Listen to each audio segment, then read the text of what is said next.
Hello good morning students. Yes, કેમ છો? બધા મજામાં છો? અને યસ, જે સર દર વખતે પૂછતા હોય છે, નિયમિત અભ્યાસ કરી રહ્યા જ હશો બધા. ઓકે, ના અહીંયા હવે આપણે જસ્ટ જે ચેપ્ટર પર છે, છઠ્ઠું ચેપ્ટર, ઇટ્સ ક્વાઇટ લેન્ધી. આમાંથી જે ટોપિક ભણી રહ્યા છે એમાંથી 4 માર્કનો કમ્પલસરી એક એક્ઝામ્પલ આવે છે. યસ, સ્વાધ્યાય 6.5 આપણે ઘણા દિવસોથી ચાલી રહ્યું છે. આમાં એક જસ્ટ જે ઇમ્પોર્ટન્ટ એક્ઝામ્પલ એક મારે તમને બતાવવાનો છે, 26મો, એ હું આજે તમને બતાવું છું. પરંતુ અહીંયા 6.5ના શક્ય હોય એટલા બધા જ મેં કરાવડાયા છે. તમારે પણ એ વસ્તુ ધ્યાન રાખવાની છે, આ દાખલાઓની પ્રેક્ટિસ જોઈએ. જો તમારે 4 ચોપડીના જ કરવાના છે, ચોપડી સિવાય બીજા કોઈ આ જે ટોપિક છે એમાં ઓકે, મહત્તમ કે ન્યૂનતમ મૂલ્ય માટે જો તમે ચોપડીમાં જેટલા દાખલા આપ્યા છે એનામાં જો બરોબર કમાન્ડ હશે તેના સિવાય બીજો કોઈ એક્ઝામ્પલ પૂછાવાનો નથી. ઓકે, હા, બહુ તો કદાચ રકમ બતાવે, બાકી આના સિવાય બીજો કોઈ વધારાનો એ લોકો પૂછી શકે એવું નથી. સો મહેરબાની કરીને આ વસ્તુ હું કરાવડાવું છું. તમે આ દેખો જ્યાં સુધી પોતાની એક વખત તો તમારે બોર્ડ પરથી કરવાનો જ છે. એના પછી પોતાની જાતે એટલીસ્ટ ઓછામાં ઓછો 2 વખત જ્યાં સુધી નહીં કરશો આપણા દાખલા, ત્યાં સુધી આ દાખલા પર કમાન્ડ આવશે નહીં. તો મહેરબાની કરીને આ વસ્તુ સાથે સાથે કરતા જાઓ. યસ, એક વખત થઈ જશે ને, એક વખત કન્સેપ્ટ ખબર પડી જાય કેવી રીતે થાય છે, પછી આ વસ્તુઓમાં કઈ જ નથી. Okay, so please do that thing. અહીંયા હવે આપણે જસ્ટ આ એક્ઝામ્પલ હું વાંચું છું અને અહીંયા અગેન જે હું તમને એડવાઇસ આપતો છું, શું આપણે એમાં ધ્યાન રાખવાનું છે, પાછું હું રિપીટેડલી કહેતો જ જઈશ. લંબવૃત્તીય શંકુનું પૃષ્ઠફળ S આપેલ હોય, યસ, આ વસ્તુ ધ્યાન રાખવાની હોય. પૃષ્ઠફળ S આપેલ ત્યારે મહત્તમ ઘનફળ વાળા શંકુનો અર્ધશિરઃ કોણ sin ઇન્વર્સ 1/3 છે તેમ સાબિત કરો. ઓકે, ના હવે આ તો વસ્તુ કઈ નથી, શંકુના તમે પરિમાણો મેળવશો ને એટલે આ વસ્તુ આવી જશે. અહીંયા ઇનડાયરેક્ટલી તમને પરિમાણોની વાત નથી કરી, એના પરથી જે અર્ધશિરઃ કોણ બને છે એની વાત કરી છે. પરિમાણોનો જ આપણે વિચાર કરવાનો હોય. અને અહીંયા બીજી એક વસ્તુ, 2 વસ્તુ, અહીંયા શંકુનું પૃષ્ઠફળ આપેલું છે S, એટલે કે એનો અર્થ શંકુનું પૃષ્ઠફળ અચળ છે. એનો ઉપયોગ કરીને યસ, અહીંયા શું મહત્તમ કરવાનું છે, તો શંકુનું ઘનફળ મહત્તમ કરવાનું છે. શંકુના ઘનફળમાં 1/3 પાઈ r2 h 2 ચલ છે, r2 ને h2. એમાંથી એક જળ એકને બીજામાં એટલે r ને h માં અથવા તો h ને r માં પરિવર્તિત કરવા માટે આ s નો ઉપયોગ કરવાનો. ઓકે, અને બીજી એક વસ્તુ અહીંયા જે વધારે મહત્વની છે, શંકુનું પૃષ્ઠફળ તમને કે પૃષ્ઠફળ અને શંકુની વક્ર સપાટીનું ક્ષેત્રફળ, આ 2 શબ્દોનો ફરક પણ તમારે સમજવાનો. ઓકે, પૃષ્ઠફળ કે એટલે કે વક્ર સપાટીનું ક્ષેત્રફળ તો આવે જ, એના આધારનું પણ ક્ષેત્રફળ આવે. અને જ્યારે વક્ર સપાટીનું કીધું ત્યારે ફક્ત પૃષ્ઠફળનું આવે. ઓકે, તો જસ્ટ અહીંયા આપણે જે આકાર કીધો છે એ આકાર દોરવાનો. યસ, એ તમને કામ લાગવાનું જ છે.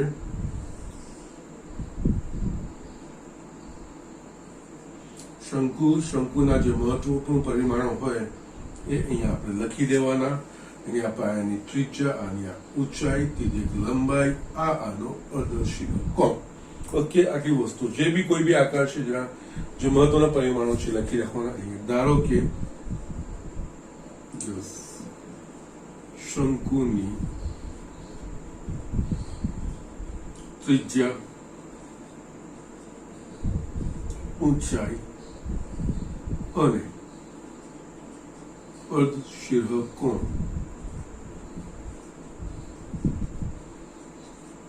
અનુક્રમે R, H અને થીટા છે. યસ, અહીંયા જે તિર્યક લંબાઈ છે ને તો જસ્ટ આ 2 પરથી આવી જશે કાટકોણ ત્રિકોણનો કન્સેપ્ટ વાપરીને. ઓકે, ના અહીંયા L બરાબર યસ, અહીંયા વર્ગમૂળમાં આપણે લખી શકીએ x² પ્લસ r². ઓકે, આનો સંબંધ છે. ઓકે, ના અહીંયા હવે આપણને યસ શરૂઆત કરવાની કે જે વસ્તુનું મહત્તમ એટલે એનું એટલે શંકુનું ઘનફળ મહત્તમ કરવાનું છે. યસ, એટલે પહેલા તો શંકુનું ઘનફળ, એનું સૂત્ર V = 1/3. ત્રિજ્યા r લખી છે એટલે r², ઊંચાઈ h છે. યસ, આને મહત્તમ કરવાનું છે એટલે આનું આપણે વિકલન કરવાનું આવે નિર્ણાયક સંખ્યા શોધવા માટે. ઓકે, પછી દ્વિતીય વિકલિત કરવું કે નહીં કરવું એ પ્રથમ વિકલિત કેવું આવશે એના પરથી નક્કી થશે. ઓકે, ના એટલે અહીંયા પણ આનું વિકલિત કરવાનું છે એટલે v એ કોઈ એક ચલ પર આધારિત હોવો જોઈએ. અહીંયા v એ r અને h બે ચલ પર આધારિત છે એટલે આપણે એક બંનેમાંથી r ને અથવા h ના સ્વરૂપમાં લખીએ અથવા તો h ને r બંનેમાંથી કોઈ બી એક વસ્તુ. ઓકે, એ તમે કરી શકો છો. તો એના માટે આપણને જે બીજી વસ્તુ આપેલી છે એ જે અચળ વસ્તુ આપેલી છે પુષ્ઠફળ. હવે અહીંયા શંકુનું પુષ્ઠફળ નંબર 1 આપી દીધું, શંકુનું પુષ્ઠફળ એને આપણે s કહીએ છીએ. ઓકે, અને અહીંયા બીજી એક વસ્તુ જે પરિમાણો, જે વસ્તુ અચળ આપેલી હોય ને પરિમાણો એના સ્વરૂપમાં આવશે એટલે આના પરિમાણો કોઈ બી શોધીશું એ s ના સ્વરૂપમાં, જે અચળ આપેલું છે એના સ્વરૂપમાં જ આવશે. ઓકે, શંકુનું પુષ્ઠફળ એટલે વક્ર સપાટીનું ક્ષેત્રફળ એટલે કહેવાય પાઈ આર એલ પ્લસ એના આધાર that is pi R square. Yes, ના હજુ પણ આમાં એલ છે. યસ, અને આપણે h અને r નું જ કામ છે તો યસ એની જગ્યાએ આપણે વર્ગમૂળમાં h square plus r square લખી શકીએ. અહીંયા પાઈ આર વર્ગમૂળમાં h square plus r square plus pi R square. ના હવે આપણે શું કરવાનું છે અહીંયા આપણે જોઈએ જસ્ટ થોડું ધ્યાન આપવાનું છે. અહીંયા આને r સ્ક્વેર ની જગ્યાએ r સ્ક્વેર કરતા બને એવો છે સીધો સીધો કે ના આ છે અહીંયા r સ્વરૂપનું છે જો અને આ વર્ગમૂળમાં છે, સીધો સીધો r સ્ક્વેર મળે એવો નથી. h પણ સીધો સીધો એવો મળે એવો નથી. એટલે આને જસ્ટ પ્રયત્ન કરીએ કે શું આમાંથી મળી શકે એવું છે. ઓકે, તો એના માટે પહેલા આને સાદું સ્વરૂપ આપ, કારણ કે યસ જો r ની જગ્યાએ h નું સ્વરૂપ લાવવું હશે તો આખું અહીંયા r એ s અને h ના સ્વરૂપમાં આવી જવું જોઈએ, અને જો h ની જગ્યાએ મારે r લાવવો હશે તો h આખો s અને r ના સ્વરૂપમાં આવી જવું, કારણ કે s અચળ છે બાકી આ, એટલે જેનાથી આ એક ચલનું તો આપણને વિધેય મળી જાય. ઓકે, પણ એના માટે અહીંયા જોઈએ તો યસ બંનેમાંથી કઈ સામાન્ય નીકળે એવું છે. યસ પાઈ આર એટલે અહીંયા યસ ચલો ને જગ્યા પછી વાંધો નથી. આ પાઈ આર કૌંસમાં બચશે h square plus r square plus r, આટલી વસ્તુ બચે છે. યસ, અહીંયા કોઈ બી r ને કરતા કે h ને સીધું સીધું કરતા બનાવી શકાય એવો નથી, તો સાદું સ્વરૂપ આપતા જઈએ. પાઈ આર ને અહીંયા લાવીએ તો s by pi R is equal to વર્ગમૂળમાં h square plus r square plus r.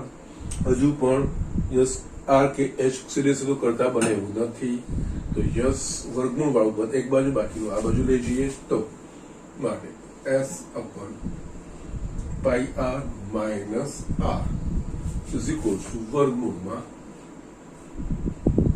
h square r square. હજુ પણ h અને r છૂટા થાય એવા નથી, તો બંને બાજુ વર્ગ કરવું પડશે કે જેનાથી આ વર્ગમૂળ નીકળી જાય. વર્ગ કરીશ તો s by pi R minus r આખાનો વર્ગ બરાબર h square plus r square. Yes, હવે આપણે જસ્ટ કરી શકીએ છીએ. યસ, r સ્ક્વેર ને આ બાજુ લઈ જઈશ તો h આખું r ને s ના સ્વરૂપમાં. ઓકે, અહીંયા હું લખી શકું h square is equal to s upon pi R minus r whole square minus r square. Okay, સાદું સ્વરૂપ આપ્યું. હવે અહીંયા h સ્ક્વેર છે, જસ્ટ અહીંયા આપણા પાસે h છે. જો પાછું h કાઢવું તો આનું વર્ગમૂળ કાઢવું. અહીંયા જો વર્ગમૂળ મૂકીશ તો કોમ્પ્લિકેટેડ પદ આવી શકે એવું છે આનું પદ. ઓકે, જસ્ટ આનું સાદું સ્વરૂપ યસ r સ્ક્વેર કટ થાય એવું છે. ઓકે, તો જસ્ટ આપણે એના પ્રમાણે જોઈએ, આનું વિસ્તરણ કરી નાખીએ. ઓકે, અહીંયા h square is equals to s square અપન અહીંયા pi square r square minus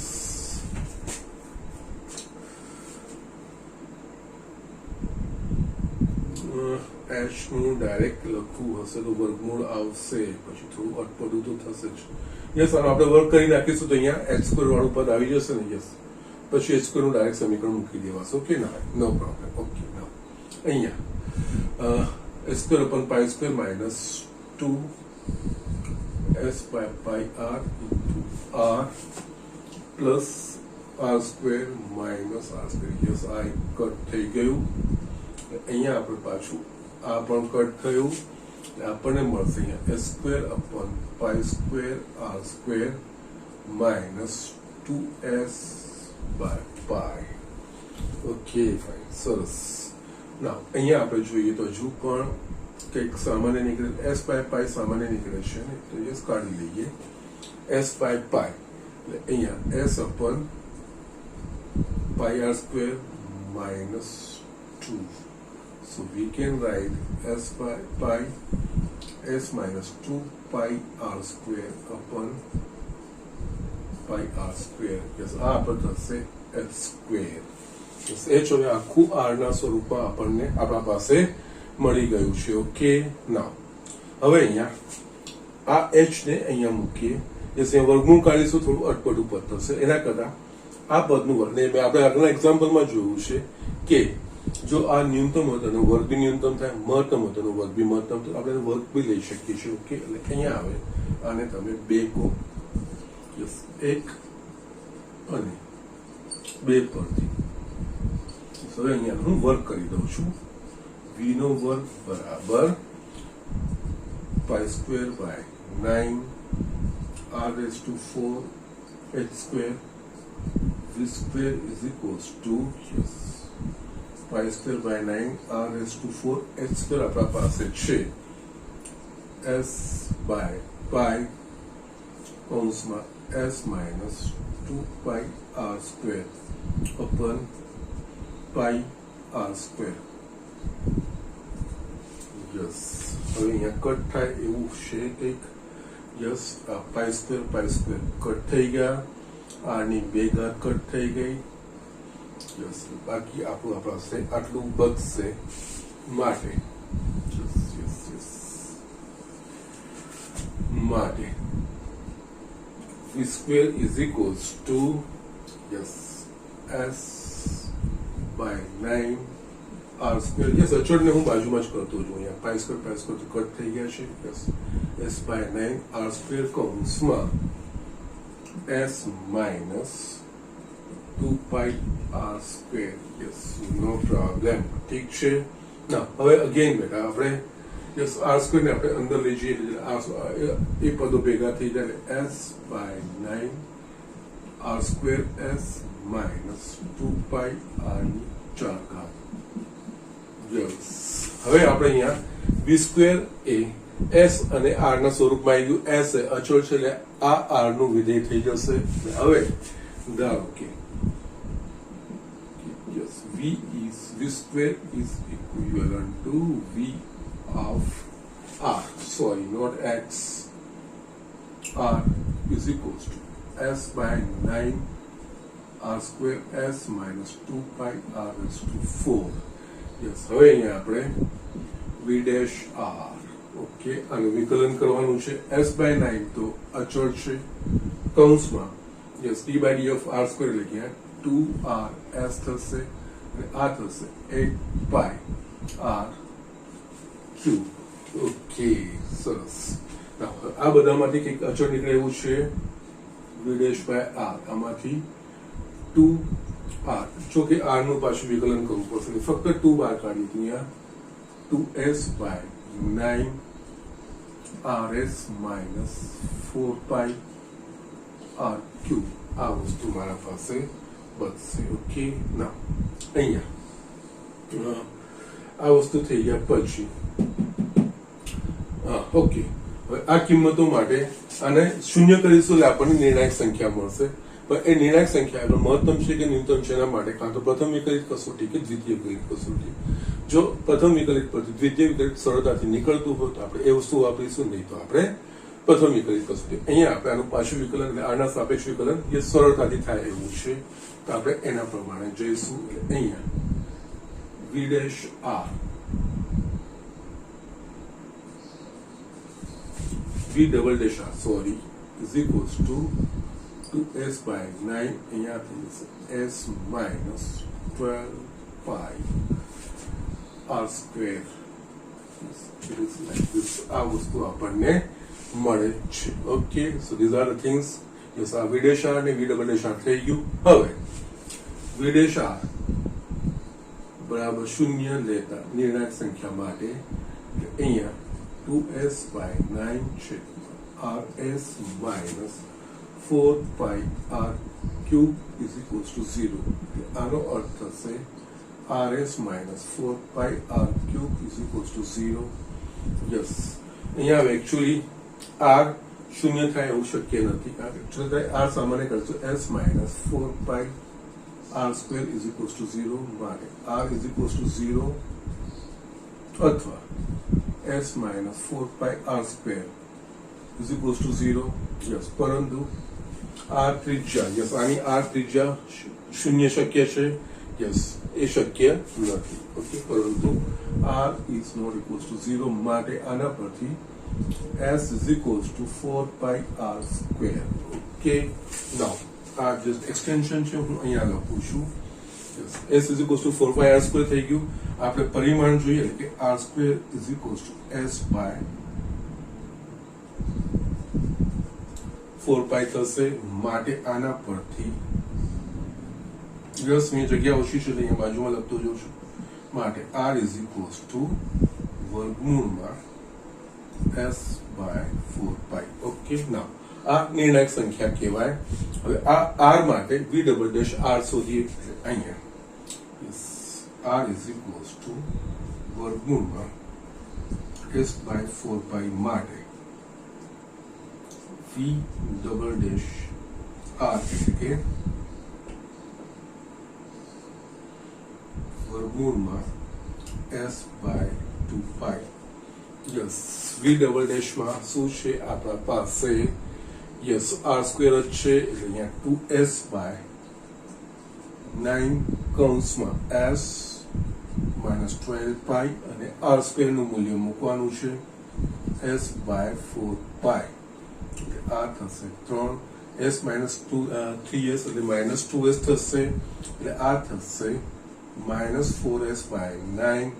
yes, પુષ્કળ તો હંમેશા ધન હોય એટલે આ થયું લેસ ધન 0 માટે r is equals to વર્ગમૂળમાં s by pi અથવા તો r square is equals to s by 4 pi માટે આ મહત્તમ એટલે કે v એ મહત્તમ થાય. ઓકે, અહીંયા મહત્તમ વાળું કીધું છે. યસ, આટલું લખી લો. નેક્સ્ટ બોર્ડમાં હું એક્સટેન્શન લખું છું. અહીંયાથી આટલા સુધીના એક્ઝામ્પલ ને અહીંયા આ વસ્તુ ધ્યાન રાખવાની છે. અગેન જસ્ટ અહીંયા પૃષ્ઠફળ s આપેલું છે અને અગેન પૃષ્ઠફળ અને વક્ર સપાટીનું ક્ષેત્રફળ એ બેનો બી ફરક સમજવાનો. એટલે ખાસ એ વસ્તુનું તમારે ધ્યાન રાખવાનું. નળાકારમાં અને શંકુમાં આ બે વસ્તુમાં કન્ફ્યુઝન થશે ત્યારે આ વસ્તુનું ધ્યાન રાખવાનું. પૃષ્ઠફળ આપેલું હોય તો જસ્ટ બધું જ જે આવતું હોય એ, અને વક્ર સપાટી તો ફક્ત જે વક્ર સપાટી હોય એનું જ આપણે લેવાનું હોય. ઓકે, અહીંયા s આપેલું છે એટલે પૃષ્ઠફળ એ અચળ કહેવાય. આનો ઉપયોગ જે મહત્તમ રાશિ બનાવવાની છે એ રાશિમાં એનો ઉપયોગ આપણે કરવાનો. મહત્તમ શું બનાવવાનું છે? ઘનફળ. એટલે ઘનફળ શંકુનું ઘનફળ 1/3 pi r square h. જે રાશિને મહત્તમ બનાવવાનું હોય, જેને મહત્તમ વિધેય આપણે બનાવવાનું હોય એ એક ચલમાં હોવું જોઈએ. અહીંયા બે ચલ છે એટલે આમાંથી બંનેમાંથી કોઈ બી એક અલ્ટરનેટિવ તમે કરજો. જે અનુકૂળ હોય એ વસ્તુ તમારે કરવાની હોય છે. એટલે જેમ જેમ આગળ વધશો એમ જ ખબર પડશે કે કોની જગ્યાએ શું મૂકી શકાશે. એના માટે જે વસ્તુ આપેલી છે, પૃષ્ઠફળ આપેલું, પૃષ્ઠફળનો ઉપયોગ કર્યો. પૃષ્ઠફળ માટે સીધું r કે h ને કરતા બનાવી શકાય એવું નથી, અથવા તો r સ્ક્વેર ને બી કરતા બનાવી શકાય એવું નથી. આપણે સાદું સ્વરૂપ આપતા ગયા. સાદું સ્વરૂપ આપીને આપણે જસ્ટ છેલ્લે આને h સ્ક્વેર ના સ્વરૂપમાં બતાવી શકીએ છીએ. જસ્ટ h સ્ક્વેર ના સ્વરૂપમાં પણ જે બતાવ્યું છે, જો અહીંયા ડાયરેક્ટ h વાપરીશ તો આનું વર્ગમૂળ લેવું પડશે. અહીંયા વર્ગમૂળ આવશે તો પણ આ થોડું કોમ્પ્લિકેટેડ થશે, કારણ કે વર્ગમૂળમાં આવી બધી રાશિઓ છે ને ગુણાકારમાં આવશે. તો યસ, આપણે આનો વર્ગ તરીકે બી કરી શકીએ છીએ. સીધું h સ્ક્વેર નો ઉપયોગ. એના માટે શું કરવું પડે? આનું વર્ગ કરવું પડે. જો અહીંયા વર્ગ કરીને h સ્ક્વેર નું મૂલ્ય મૂકીએ તો યસ, સાદું સ્વરૂપ આપતા ગયા તો છેલ્લે મને v સ્ક્વેર આ સ્વરૂપનું મળે. ઓકે, યસ, આ સ્વરૂપનું આવી ગયા પછી યસ આપણા પાસે એ નિર્ણાયક સંખ્યાઓ કયા મૂલ્ય માટે થશે એના માટે પ્રથમ વિકલ્પ એટલે અહીંયા વિડેશ આ અને યસ, આના પરથી જે નિર્ણાયક સંખ્યાઓ મળે એ નિર્ણાયક સંખ્યાઓ આગળ મહત્તમ છે કે ન્યૂનતમ છે એ ચકાસવા માટે આપણે પ્રથમ કે દ્વિતીય વિકલ્પ બેમાંથી એક વસ્તુ છે. જો પ્રથમ વિકલ્પ જોઈને એના પરથી દ્વિતીય વિકલ્પ સરળતાથી થતું હોય તો આપણે દ્વિતીય વિકલ્પ કસોટી માટે જવાનું, એટલે એના માટે આ વસ્તુ શોધી રાખ્યું. પછી નિર્ણાયક સંખ્યા માટે જે પ્રથમ વિકલ્પ હતો એને શૂન્ય કરી શૂન્ય લીધું. એના પરથી આપણને જસ્ટ r નું મૂલ્ય મળ્યું. જસ્ટ આ રીતે અહીંયા.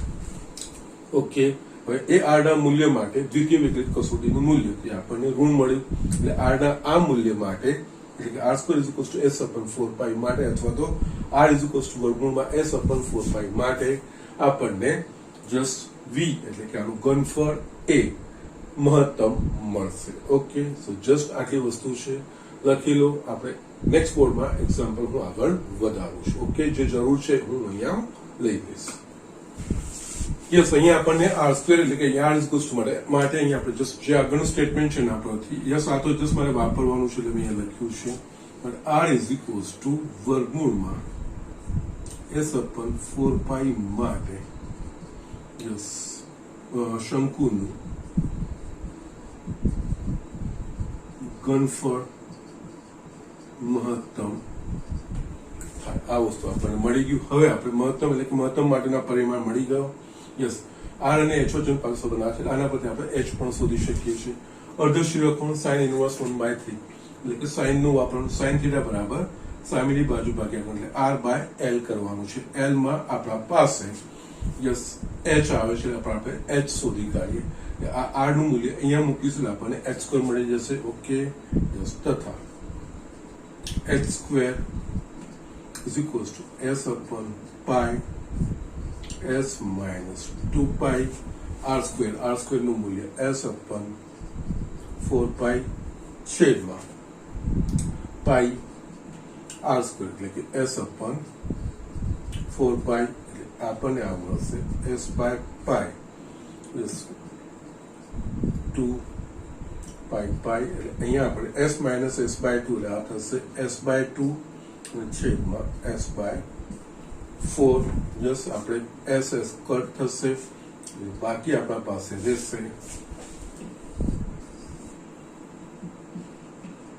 h² is equals to s by pi into 4 ઉપર ને 2 નીચે 2 માટે h² is equals to 2s by pi. Okay, આટલી વસ્તુ મળી ગઈ.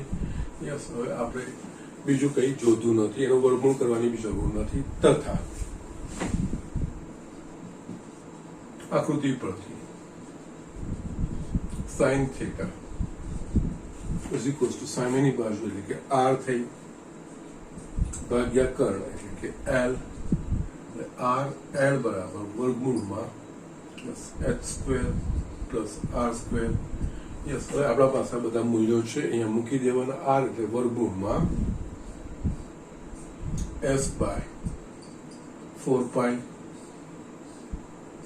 h² બરાબર આપણા પાસે છે 2s by pi plus r² છે આપણા પાસે s upon 4 pi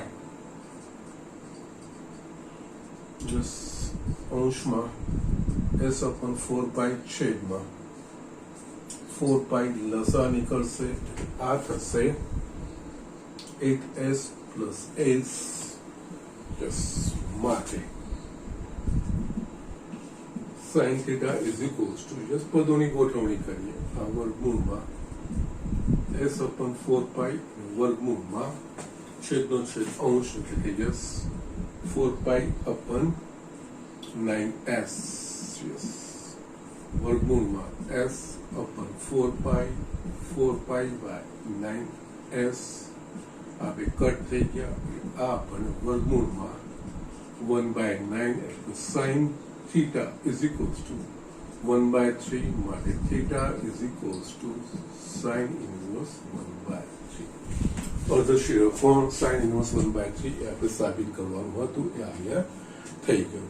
યસ, આ રીતે આપણે એક્ઝામ્પલ કરવાના હોય છે. યસ, મેઇન હોય છે કે જે પરિમાણોને આપેલી વસ્તુમાં મેળવવું. ઓકે, એના માટે મેં જે તમને કીધું છે દરેક એક્ઝામ્પલમાં હું તમને એડવાઇસ આપતો જ આવું છું. જસ્ટ આ ધ્યાન રાખશો ને, ગમે એવું કોમ્પ્લિકેટેડ હોય તમારો જવાબ આવી જ જશે. જે વિધેય નહીં અથવા તો જે રાશિને આપણે મહત્તમ બનાવવાનું છે યસ એ રાશિનું સૂત્ર લખીને એમાં જે ચલો આવે છે બધા જ ચલોને કોઈ એકમાં જે રૂપાંતરિત કરવાનું, જે આપણે આગળ જોયું એ રીતનું એ રૂપાંતરિત કરવા માટે જે આપણે બીજી શરતો આપેલી છે એ શરતનો ઉપયોગ કરીને એના સ્વરૂપમાં આવશે. અને બીજી એક વસ્તુ, જેટલા બી જવાબો છે એ જે વસ્તુ અચળ આપેલી કે જે આપેલ છે એમાં આવશે. અહીંયા આપેલું શું છે s, તો तो ये आर पण एस ना स्वरूपमां आवे छे ने एच पण एस ना स्वरूपमां आवशे।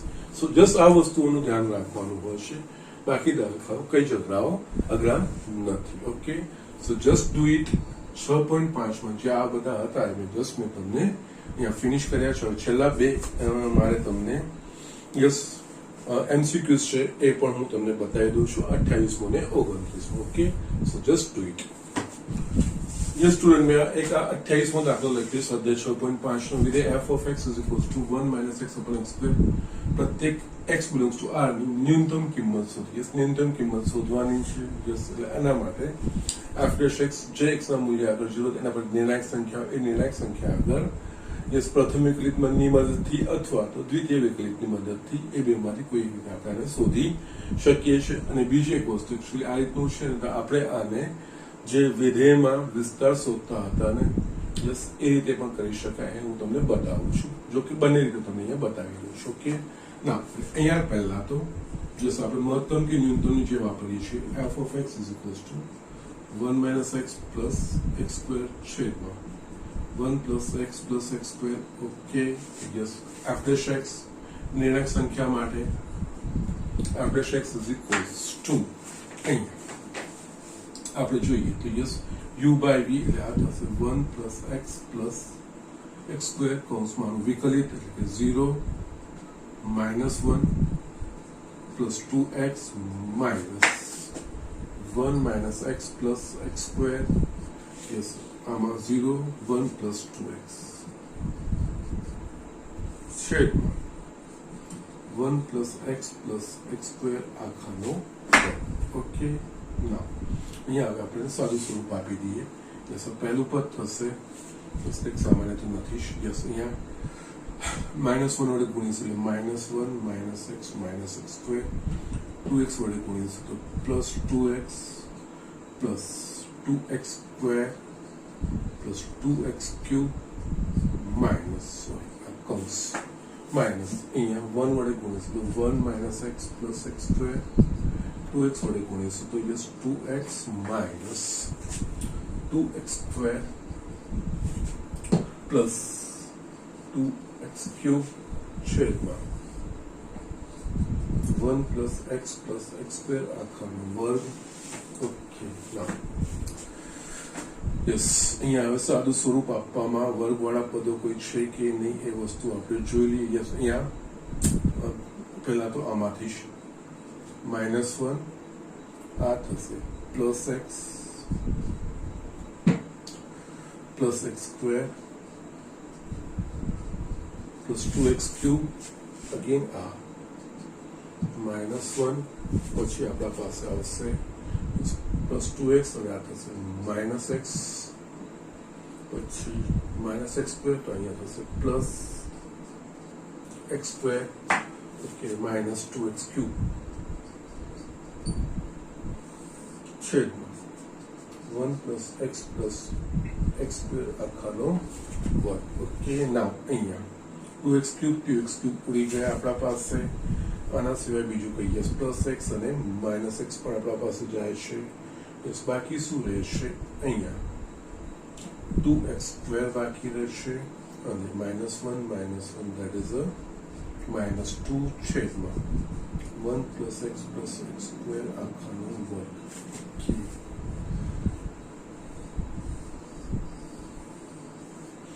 यस छेल्ले मारा पासे आवशे माने f dash x is equals to 2 कौंसमां x square minus 1 छेदमां 1 plus x square आखानो वर्ग। Okay, and yes again and लखવું હશે તો 2 x plus 1 x minus 1 छेदमां 1 plus x square आखानो वर्ग। यस હવે અહીંયા મહત્તમ કે ન્યૂનતમ એના માટે તમારે પછી બે વસ્તુઓ થાય, કાં તો દ્વિતીય વિકલિત કસોટી કાં તો પ્રથમ વિકલિત કસોટી। યસ આનું દ્વિતીય વિકલિત કરવા જઈશું તો યસ શક્ય તો છે જ પણ થોડું કોમ્પ્લિકેટેડ થશે। Yes f double dash x। Okay, અહીંયા બેટર ઓપ્શન છે કે તમે પ્રથમ વિકલિત કસોટી પરથી જાઓ નિર્ણાયક સંખ્યાઓ શોધીને। ઓકે, ના કારણ કે દ્વિતીય વિકલિત કસોટી તો યસ નીચે આખાનો વર્ગ છે યસ ઉપરના પદમાં આખાનો વર્ગ આવશે અને પછી તમારે સાદું સ્વરૂપ આપવાનું થશે. જો સાદું સ્વરૂપ ના આપશો તો પણ વાંધો નથી, થઈ તો જાય, એનો કોઈ પ્રોબ્લેમ તો નથી. જો કે પણ થોડું કોમ્પ્લિકેટેડ થશે. Okay, so just forget. આપણે પ્રથમ એકલી કસોટીથી ચકાસીશું. એના માટે નિર્ણાયક સંખ્યા એટલે કે જ્યાં આગળ f'(x) શૂન્ય થાય અથવા તો f'(x) વ્યાખ્યાયિત ના થાય. f'(x) વ્યાખ્યાયિત ના થવા માટે છેદનું પદ શૂન્ય થવું જોઈએ.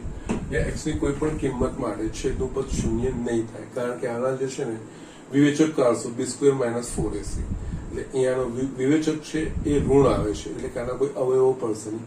અવયવો પડે તો એના x ના મૂલ્યો માટે એ શૂન્ય થાય. છેદના વાસ્તવિક અવયવો નહીં પડે. ઓકે, યસ, b² - 4 1 - 4 -3 આવશે.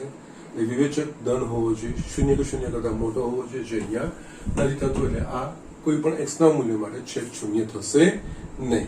એટલે ફક્ત આપણે એટલે છેદ શૂન્ય થાય અવ્યાખ્યાયિત થાય એવું કોઈ x નું મૂલ્ય આપણને મળશે નહીં. તો અહીંયા આપણે જસ્ટ ખાલી અંશની જરૂર. ઓકે, f'(x) બરાબર શૂન્ય. ઓકે, શું થશે આપણા પાસે 2x + 1 x - 1 છેદમાં 1 + x + x² આખાનો વર્ગ બરાબર શૂન્ય. જસ્ટ x + 1 x - 1 બરાબર 0, એટલે કે આના પરથી x બરાબર -1 અથવા x બરાબર 1. આ થઈ નિર્ણાયક સંખ્યાઓ. ઓકે,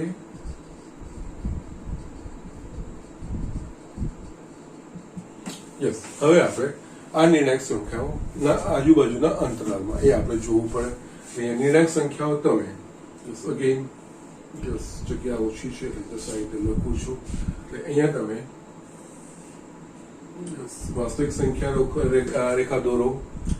અહીંયા જ્યાં આગળ જે બિંદુ છે -1 છે અને 1 છે. ઓકે, આ બેની આજુબાજુ. ઓકે, આની ડાબી બાજુનું અંતરાલ ને આ બાજુ જમણી બાજુ. આની ડાબી બાજુનું અંતરાલ x < -1, આ જમણી બાજુ x < -1, અહીંયા x < 1 અને આ x < 1. ઓકે, હવે આપણે જસ્ટ પહેલું x બરાબર -1 માટે ડાબી બાજુના અંતરાલ માટે x < -1 માટે.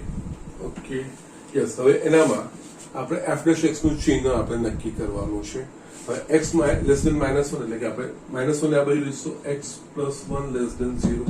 એટલે આ જે અવયવ છે 0 અને છેદ તો વર્ગ છે, એટલે આપણને ધન જ મળવાનું છે. ખાલી અંશના જ ચિહ્નો આપણે ચકાસવાના છે. એટલે અહીંયા x + 1 < 0 થયું. એ જ રીતે x - 1 ચકાસવું હતું. યસ, બંને બાજુ -1 કરું તો -2. એનો અર્થ <-2 એટલે કે x - 1 એ ઋણ થશે. x - 1 < 0. x < -1 માટે આપણને આ જે પ્રથમ અવયવ છે એ ઋણ મળે અને બીજો અવયવ પણ ઋણ ગુણ્યા ઋણ ધન, એટલે કે અહીંયા યસ f'(x) greater than 0 મળે તથા x greater than -1 માટે. ઓકે, આની જમણી બાજુ અહીંયા આપણે x < -1 અહીંયા આપણને f'(x) greater than 0 ધન મળ્યું. જમણી બાજુ એટલે કે x greater than -1, x greater than -1 અહીંયા જસ્ટ આને આ બાજુ લઈએ x + 1 greater than 0 થશે. એટલે કે જસ્ટ આ અવયવ ધન થશે. x - 1 નું આપણે ચકાસવું હશે તો યસ x - 1 greater than -2. -2 કરતા મોટો પણ -2 ની નજીકની કિંમત એના કરતા મોટી એ ઋણ જ હોય. એટલે અહીંયા પણ x - 1 એ < 0 થશે. યસ, અહીંયા આપણે જોઈશું તો યસ x greater than -1 માં, કારણ કે આપણે એકદમ નજીકની કિંમતો આપણે વિચારવાની છે. ઓકે, સો જસ્ટ અહીંયા વિચારશો તો બી -1 ની નજીકની કિંમત આનાથી મોટી -0.99 તમે લો તો અહીંયા x - -0.99 -1 ઓકે એ આપણને ઋણ જ મળશે. ઓકે, <0 થશે. જસ્ટ x greater than -1 માટે આ ધન અને આ ઋણ, ધન ગુણ્યા ઋણ ઋણ, એટલે કે f'(x) < 0. ઓકે, જસ્ટ આ બે વસ્તુઓ મળી. અહીંયા f'(x) < 0 એટલે x બરાબર -1 આગળ f'(x) નું ચિહ્ન ધન માંથી ઋણ રાશિ માટે x બરાબર -1 આગળ f ડેશ x નું ચિહ્ન ધનમાંથી ઋણ થાય છે. ઓકે, યસ, ધનમાંથી ઋણ થાય છે, ધન ઋણ. યસ, શું બની? ટેગરી. ટેગરી એટલે કે ત્યાં મહત્તમ મૂલ્ય. એટલે માટે x બરાબર -1 આગળ સ્થાનીય મહત્તમ મૂલ્ય મળે. એ જ રીતે આપણે જસ્ટ બીજું બિંદુ છે x બરાબર 1 માટે. x બરાબર 1 માટે અહીંયા પણ આની ડાબી બાજુ એટલે x less than 1. Okay, just અહીંયા બે અવયવો છે તો એક અવયવ તો સીધે સીધો આવી જાય. x -1 લેસ ધેન 0 એટલે કે આ જસ્ટ ઋણ થશે. x +1 માટે આપણે વિચારવું હશે તો યસ, અહીંયા x ની નજીકની કિંમત તમે લઈ શકો છો. 1 કરતા એની નજીકની નાની કિંમત 0.99 તમે લો તો યસ 0.99 + 1 ધન થશે એટલે કે x +1 > 0 મળશે. ઓકે, જસ્ટ તમે અહીંયા પણ બંને બાજુ 1 1 ઉમેરશો તો x +1 લેસ ધેન 2 એટલે 2 ની નજીકની કિંમત એ ધન જ હોય અને x +1 પણ ધન જ મળે. એટલે અહીંયા x - 1 ઋણ x +1 ધન ઋણ ગુણ્યા ધન એટલે કે અહીંયા f dash x less than 0 x > 1 માટે. ઓકે, યસ, પહેલું તો આવી જ જશે x - 1 > 0 અને x જો ધન હોય એક કરતા મોટું તો x +1 બી ધન જ હોય. x +1 > 0 માટે બંને ધન છે. f dash x > 0 માટે અહીંયા x બરાબર 1 આગળ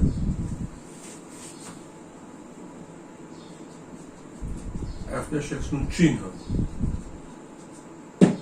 ઋણમાંથી ધન થાય છે માટે x બરાબર 1 આગળ.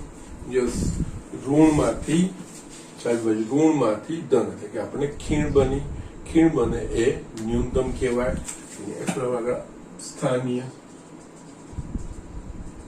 ન્યૂનતમ મૂલ્ય મળે. ઓકે, અહીંયા આપણે શું શોધવાની છે? યસ, ન્યૂનતમ કિંમત આની શોધવાની છે. એટલે અહીંયા x બરાબર 1 આગળ આપણને ન્યૂનતમ કિંમત મળે છે. તો યસ, x બરાબર 1 આપણે f ઓફ x માં મૂકવાની છે. માટે છેલ્લે માટે ન્યૂનતમ કિંમત એ બીજું કઈ નહીં, f of 1 એટલે અહીંયા 1 - 1 + 1 છેદમાં 1 + 1 + 1 એટલે 1/2. આ જવાબ. આ રીતે તમારે દાખલો કરવાનો છે. ઓકે, જસ્ટ દ્વિતીય વિકલ્પ જ્યાં આગળ મુશ્કેલ થતું હોય તો તમે એને હેન્ડલ કરી શકતા હો તો મને કોઈ જ પ્રોબ્લેમ નથી. પણ હું જ્યાં આગળ જે વસ્તુ વપરાશે એ વસ્તુ, કારણ કે બંને વસ્તુનો કમાન્ડ હશે તો જસ્ટ આપણે સરળતાથી આ વસ્તુઓ કરી શકીશું. ઓકે, હજુ પણ અહીંયા છે ને યસ, આ બાજુ f dash x less than 0 ને અહીંયા f dash x > 0 મળે છે. ઓકે, જસ્ટ તમે અહીંયા સંખ્યા રેખા પર જે નિર્ણાયક સંખ્યાઓ મળી, નિર્ણાયક સંખ્યાનો આજુબાજુનું એની નજીકની કિંમતો માટે ડાબી બાજુ જમણી બાજુના માટે જસ્ટ f dash x કેવું મળે એ વસ્તુ આપણે વિચારવાનું હોય. ઓકે, અને એના પરથી નક્કી થઈ જતું અને સરળ હોય છે કે અઘરું હોતું નથી. અવયવ હોય, અવયવના ચિહ્નો નક્કી કરવાના હોય છે. ઓકે, સો જસ્ટ આ રીતે આ એક્ઝામ્પલ કરાતું હોય છે. ઓકે, એકચ્યુઅલી લાંબુ તો થાય છે, છતાં હું તમને આમાં બીજી એક રીત પણ બતાવી દઉં છું. જે કે મેં તમને કીધું હતું કે વિધેયનો વિસ્તાર જે શોધવાની વાત કરીએ છીએ એના રીતે પણ આપણે કરી શકીએ છીએ. આ લખી લો, એ પણ હું તમને બતાવી દઉં છું.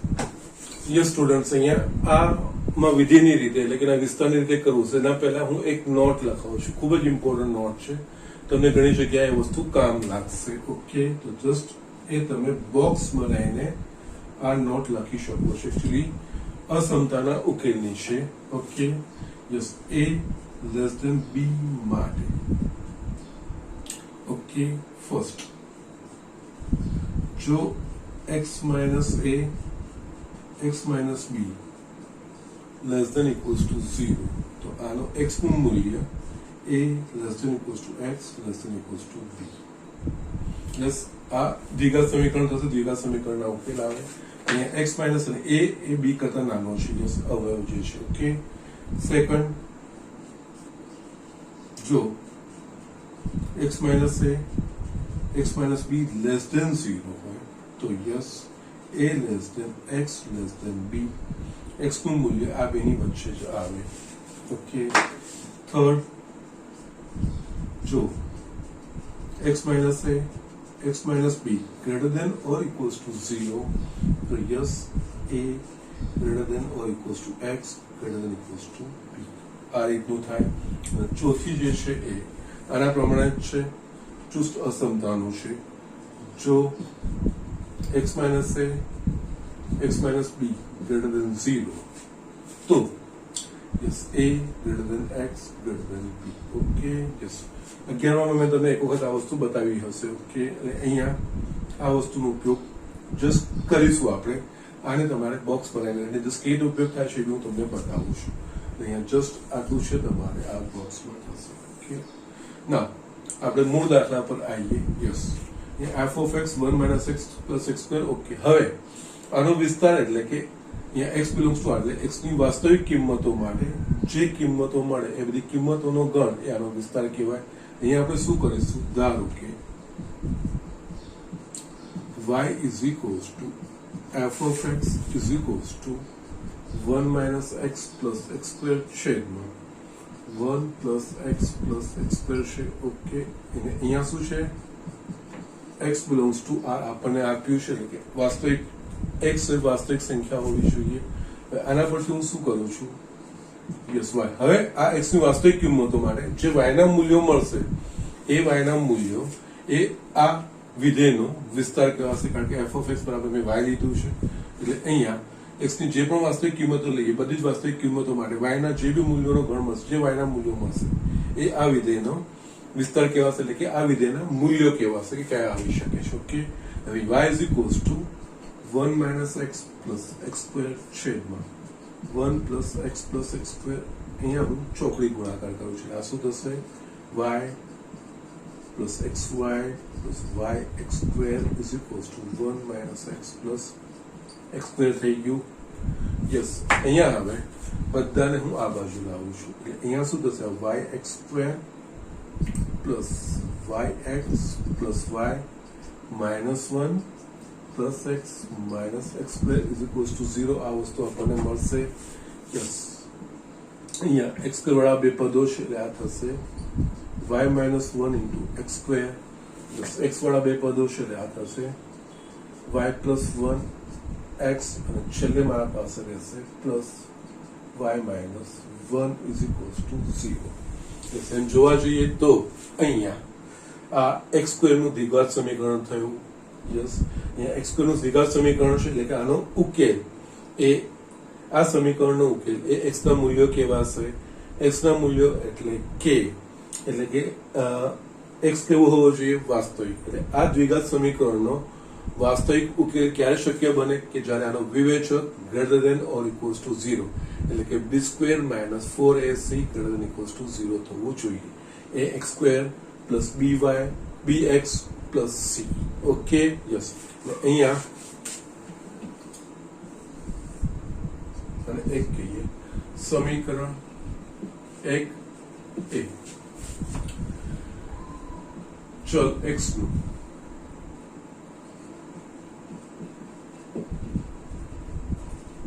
દ્વિઘાત સમીકરણ છે ઓકે એટલે આ સમીકરણનો ઉકેલ એટલે કે x ના મૂલ્યો અને આ સમીકરણનો ઉકેલ x ના મૂલ્યો એટલે કે એનો વાસ્તવિક ઉકેલ ક્યારે શક્ય બને કે જ્યારે એનો વિવેચક શક્ય બને ઓકે વિવેચક ગ્રેટર ધેન ઇક્વલ્સ ટુ 0 થાય ઓકે ના એક તો દ્વિઘાત સમીકરણ છે હવે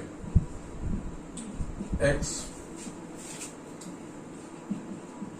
વાસ્તવિક x માટે સમીકરણ 1 ત્યારે જ શક્ય બને કે જ્યારે વિવેચક b is equals to b square minus 4ac greater than equals to 0 okay એટલે આ actually ax square plus bx plus c એ દ્વિઘાત સમીકરણમાં એ રીતે સરખાવવાનું એટલે સરખાવી સુધી b બરાબર y plus 1 a બરાબર y minus 1 અને c બરાબર y minus 1 એટલે અહીંયા b square એટલે કે અહીંયા y plus 1 whole square minus 4 a is equals to y minus 1 and c is equals to y minus 1 greater than or equals to 0 આ વસ્તુ થાય આપણા પાસે. ઓકે, ના હવે આને સાદું સ્વરૂપ આપીશું તો આપણને અહીંયા જસ્ટ તમે નો પ્રોબ્લેમ યસ 0 થાય એવું છે. 1 પ્લસ હોલ સ્ક્વેર માઇનસ આ 4 y minus 1 whole square greater than equals to 0 થશે. યસ અહીંયા y plus 1 whole square just 4 ને અંદર લઈ જશે. અહીંયા 2y minus 2 આખાનો square greater than equals to 0 થશે. યસ અમારી બે સામાન્ય કરી બાર 4 આવી જશે. યસ હવે આ x square minus y square side થયું y plus 1 plus 2y minus 2 yes x square minus y square x plus y અને x minus y એના પ્રમાણે આ y plus 1 minus 2y plus 2 greater than equals to 0 અહીંયા આપણા પાસે આ 3y minus 1 અને અહીંયા minus y plus 3 greater than equals to 0 again. Just હવે આ સ્વરૂપ લાવવા માટે x ની સહગુણક એક જ થઈ જવો જોઈએ અને અહીંયા શું થઈશું આમાંથી આપણે -1 બહાર કાઢીશું અને આમાંથી 3 બહાર કાઢીશું એટલે -3 y minus 1 by 3 અને આ થશે y minus 3 greater than equals to 0. Yes અને -3 ઋણ વડે ભાગીશું એટલે અસમાનતા બદલાઈ જશે એટલે આ થશે y minus 1 by 3 y minus 3 કારણ કે માઇનસ યસ જો અસમતામાં બંને બાજુ આપણે ઋણ સંખ્યા લઈએ -3 ને પહેલી બાજુ લઈ જવાનો અર્થ થશે બંને બાજુને આપણે -3 વડે ભાગીએ છીએ. યસ અસમતામાં બંને બાજુ માઇનસ સંખ્યા વડે ભાગીએ કે માઇનસ સંખ્યા વડે ગુણીએ તો અસમાનતા બદલાઈ જાય એટલે અહીંયા -√3 આ બાજુ જશે એટલે આ થઈ જશે less than equals to 0. Yes આને તમે આના સાથે સરખાવો x minus a x minus b less than equals to 0 a ની જગ્યાએ મારા પાસે 1/3 b ની જગ્યાએ 3 આવી તો યસ અહીંયા x ચલ છે એની જગ્યાએ અહીંયા y ચલ છે આના પરથી આપણે લખી શકીશું આનો ઉકેલ 1/3 less than equals to y less than equals to 3 y ના જે મૂલ્યો છે એ 1/3 less than equals to y less than આનું ન્યૂનતમ મૂલ્ય 1/3 ને મહત્તમ મૂલ્ય 3 y એ બીજું કંઈ નથી f of x છે. ઓકે માટે અહીંયા 1/3 less than equals to f of x less than equals to 3 yes આનું ન્યૂનતમ મૂલ્ય. આ રીતે પણ તમે જસ્ટ સિમ્પલ ક્યાંય વિકલિત કઈ ના આવ્યું ના એટલે તમે વિધેયના રીતથી પણ તમે કરી શકો છો. ઓકે જસ્ટ 11માં મેં તમને આ વસ્તુ બતાવી છે વિધેયનો પ્રદેશનો વિસ્તાર શોધવાના દાખલા જ્યારે હતા ત્યારે મેં આ નોટ તમને લખાવી પણ છે. Okay so just important note છે લખી રાખો એના પરથી જસ્ટ ઘણી બધી વસ્તુઓ થઈ શકશે. Okay so just do it. આના પછી છેલ્લો એક્ઝામ્પલ છે આ એક્સરસાઇઝનો 6.5 નો જોઈ લઈએ. યસ સ્ટુડન્ટ મેં આ બીજો 29th આ સ્વાધ્યાયનો છેલ્લો દાખલો અહીંયા હું લખું છું. ઓકે આ દાખલો પણ બે રીતે જ ગણાશે. યસ પહેલા આપણે સિમ્પલ રીત છે એના પ્રમાણે જોઈએ. અહીંયા મહત્તમ મૂલ્ય શોધવાનું. યસ આ દાખલો લેવાનું મારું બીજું એક કારણ એ છે x belongs to closed interval 0 to 1. Just તમે આ બધું આગળ બધા જે આપણે દાખલાઓ ગણ્યા કુછ પ્રશ્ન પ્રકારના એમાં પાછું આ બધી વસ્તુ ભૂલી ના જાઓ એના માટે જસ્ટ મેં આ એક્ઝામ્પલ લીધો છે. અહીંયા આનું મહત્તમ મૂલ્ય સામાન્ય છે તો ક્લોઝ ઇન્ટરવલ સંવૃત અંતરાલમાં કીધું છે. સંવૃત અંતરાલમાં કીધું છે એટલે વૈશ્વિક મહત્તમ કે ન્યૂનતમ મૂલ્ય. આનામાં આપણે શું કરવાનું હોય તો કે સ્થાનિય મહત્તમ ન્યૂનતમ માટેની વિકલિત કસોટીઓ નહીં કરવાની, ફક્ત નિર્ણાયક સંખ્યાઓ શોધવાની અને નિર્ણાયક સંખ્યાઓ આગળ આના મૂલ્યો શોધવાના અને અંત્ય બિંદુ આગળ મૂલ્યો શોધવાના. જે મૂલ્ય આગળ સૌથી મોટું મૂલ્ય મળશે એનું મહત્તમ મૂલ્ય કહેવાશે. જસ્ટ એના માટે જસ્ટ મેં આ વસ્તુ એક્ઝામ્પલ અહીંયા પાછો મેં લીધો છે. ઓકે અહીંયા આપણે જે રેગ્યુલર મેથડ છે f of x અહીંયા ઇઝ ઇક્વલ્સ ટુ આપણે કૌંસનો છૂટો કરી શકીશું x square minus x plus 1 આખાની 1/3 yes મેં આ કૌંસ છૂટો કરી નાખ્યો અંદર આપણને x minus 1 plus 1 આપ્યું છે ને. યસ પહેલા તો f dash x એટલે 1/3 x square minus x plus 1 આખાની yes 1/3 minus 1 into d by dx લખા થશે 2x minus 1. ઓકે આ થશે યસ આની -2/3 આપણે છેદમાં લઈ જઈ શકીએ છીએ અહીંયા 2x માઇનસ 1 છેદમાં 3 x square minus x plus 1 ની 2/3 ઘાત. ઓકે, આ થયું આપણા પાસે f ડેશ x. ઓકે, નાઉ યસ, અહીંયા હવે આપણે કારણ સૌનું તંત્ર આપ્યું છે ને, એટલે અહીંયા પ્રથમ વિકલ્પ કે દ્વિતીય વિકલ્પ કસોટીથી આપણે એના કોઈ સ્થાનિય મહત્તમ કે ન્યૂનતમ શોધવાના જ નથી. એ વિકલ્પ કસોટીઓ જ નથી કરવાની. જસ્ટ આના પરથી નિર્ણાયક સંખ્યા એટલે કે આના બરાબર 0 અથવા તો જ્યાં આગળ વ્યાખ્યાયિત ન થતું હોય એ.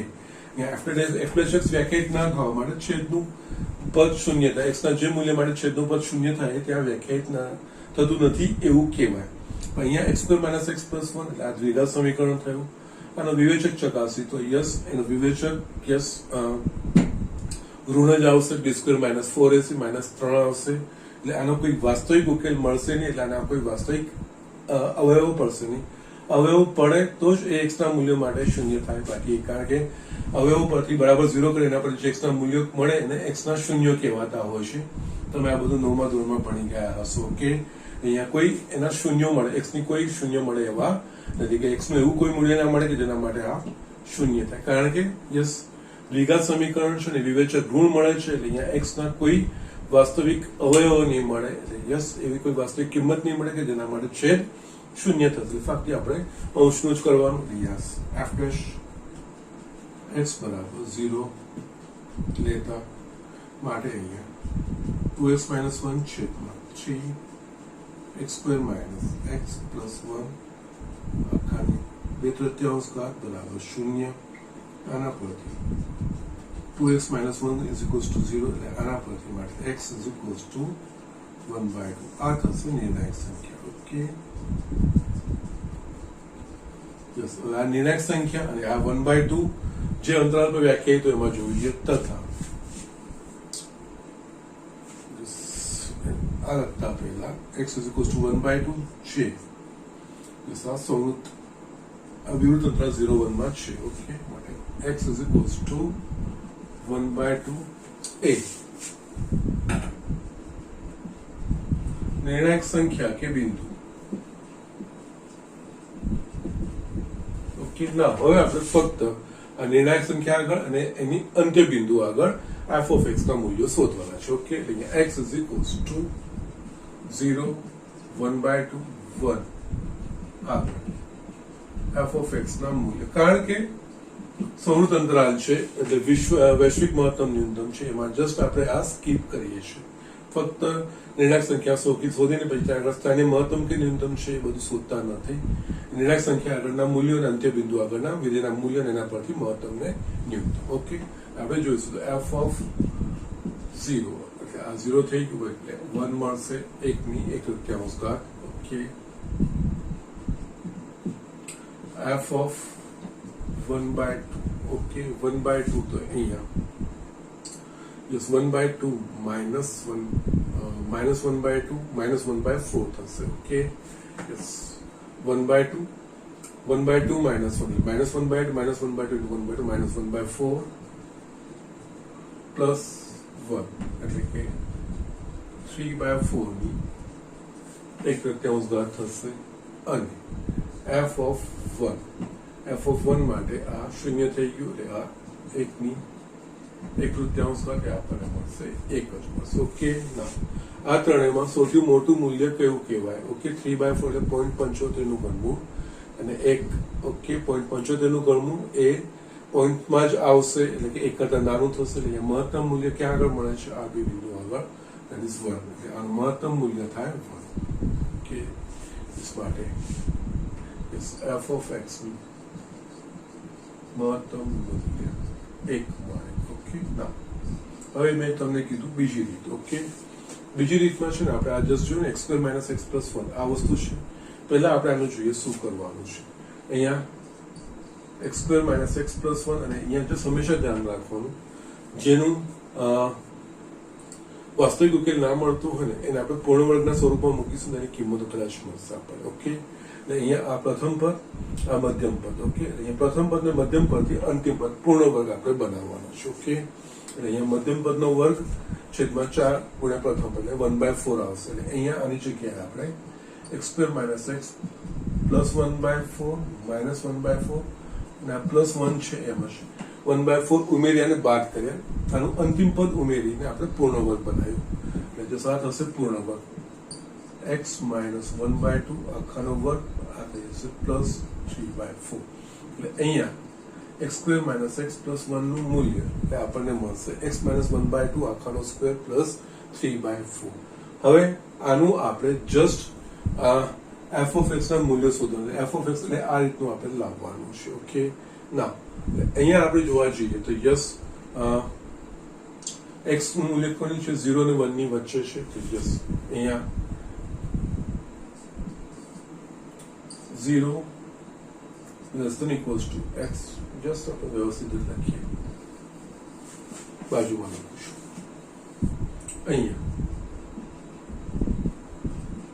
x belongs to close interval 0 to 1 એનો અર્થ 0 less than equals to x less than equals to 1 આ વસ્તુ થશે now આપણે આ વસ્તુ x - 1/2 આખાનો વર્ગ એટલે -1/2 એટલે આખામાં આપણે -1/2 કરીએ તો યસ આ થશે -1/2 less than equals to x - 1/2 1 - 1/2 એટલે આ થશે -1/2 less than equals to x - 1/2 less than equals to 1/2 હવે શું છે આનો વર્ગ યસ અહીંયા 0 થી 1/2 નો વર્ગ કે 0 થી -1/2 નો વર્ગ બંનેનું મૂલ્ય સમાન થશે એટલે વર્ગ કરીશું આનું મૂલ્ય 0 થી 1/2 ના વર્ગની વચ્ચે એટલે અહીંયા 0 less than equals to x - 1/2 આખાનો વર્ગ less than equals to 1/4 કારણ કે ઋણનો બી વર્ગ ધન થાય એ -1/2 to 1/2 છે એટલે અહીંયા યસ 0 થી 1/2 નો તો 0 થી 1/4 એ જ રીતે -1/2 થી 0 નો બી 0 થી 1/4 જ આવશે એટલે વર્ક કરીશું 0 થી 1/4 ની વચ્ચે હવે +3/4 એટલે કે 3/4 less than equals to x - 1/2 +3/4 less than equals to 1/4 +3/4 અહીંયા 3/4 less than equals to x - 1/2 sorry આખાનો વર્ગ +3/4 less than equals to 1 એટલે આપણને આ થઈ ગયું આનું શું છે અહીંયા ઘનમૂળ એટલે કે અહીંયા જસ્ટ આનું મૂલ્ય 3/4 અને 1 ની વચ્ચે છે ધન સંખ્યાનું ઘનમૂળ ધન સંખ્યા થાય ઓકે અને જેની સંખ્યા મોટી હોય એનું ઘનમૂળ મોટું આવે એટલે અહીંયા આપણે ઘનમૂળ લઈશું તો યસ 3/4 ની 1/3 less than equals to x - 1/2 આખાનો સ્ક્વેર +3/4 એની 1/3 less than equals to 1 ની 1/3 3/4 ની 1/3 અને આ વસ્તુ બીજું કઈ જ નથી x² - x + 1 છે એટલે કે આ x² - x + 1 આખાની 1/3 less than equals to 1 yes x² - x + 1 આખાની 1/3 એ બીજું કઈ જ નહીં f of x થશે એટલે અહીંયા 3/4 1/3 less than equals to f of x less than equals to 1 અહીંયા x belongs to 0 to 1 માટે ક્લોઝ ઇન્ટરવલ 0 to 1 માટે f of x નું મૂલ્ય 3/4 ની 1/3 થી 1 ની વચ્ચે આવશે ઓકે ન્યૂનતમ મૂલ્ય 3/4 ની 1/3 મહત્તમ મૂલ્ય 1 મળે યસ એ રીતે પણ તમે કરી શકો છો okay so these are the things આ રીતે દાખલો જ્યારે તમારા પાસે દ્વિઘાત સમીકરણો હોય ને દ્વિઘાત સ્વરૂપ હોય ને f of x તો યસ તમે આ એપ્રોચ કરી શકો છો યસ ત્યાં તમારી વિકલિત કસોટી એમસીક્યુઝમાં આ બધી વસ્તુઓ તમને ખૂબ જ મહત્વની સાબિત થઈ જશે okay so these are the things આ રીતે આપણે દાખલાઓ કરવાના છે અહીંયા સ્વાધ્યાય 6.5 આખું પૂરું થાય છે યસ આજે કોઈ જ હોમવર્ક હું તમને આપતો નથી પરંતુ 6.5 ના બધા જ દાખલાઓ યસ એ તમે હોમવર્ક સમજો તો હોમવર્ક યસ બધા જ દાખલાઓ કદાચ એક દિવસમાં શક્ય નથી પણ આઈ રિક્વેસ્ટ યુ સ્વાધ્યાય 6.5 ના બધા જ દાખલાઓ પાછા ઓછામાં ઓછી એક વાર તો જાતે કરવાના છે યસ 2 વાર કરશો તો well and good life time યાદ રહેશે ક્યારે છેક બોર્ડની એક્ઝામ સુધી તમે ભૂલી શકશો નહીં જસ કારણ કે સર્ક બતાવે ત્યારે ઘણી બધી વસ્તુ ઇઝી લાગતી હોય આપણે જ્યારે કરતા હોઈએ છીએ ત્યારે આપણે જસ્ટ અમુક સ્ટેપ પછી કન્ફ્યુઝ થતા હોઈએ છીએ આ તમારા બધાનો અનુભવ હશે જ ઓકે સો જસ્ટ એ કન્ફ્યુઝન દૂર કરવા માટે જ અને આ દાખલાઓમાં થોડી પ્રેક્ટિસ જરૂરી છે okay so please do that thing સ્વાધ્યાય 6.5 પાછો આખો કરવાનો પ્રયત્ન કરજો જાતે ઓકે ઓછામાં ઓછી 2 વાર તો કરવાનું છે ઓકે આજનું લેક્ચર હું અહીંયા પૂરું કરું છું. નેક્સ્ટ લેક્ચરથી આપણે પ્રકરણ ઉદાહરણો અને પ્રકરણ સ્વાધ્યાય તરફ આપણે આગળ વધીશું. અહીંયા પ્રકરણ ઉદાહરણ પ્રકરણ સ્વાધ્યાય આખું ખૂબ જ મહત્વનું છે. ભલે થોડો સમય લાગશે પણ જસ્ટ જેટલું શક્ય હશે બધું જ હું કરાવવાનો પ્રયત્ન કરીશ. ઓકે, તો જસ્ટ અહીંયા હું લેક્ચર પૂરું કરું છું.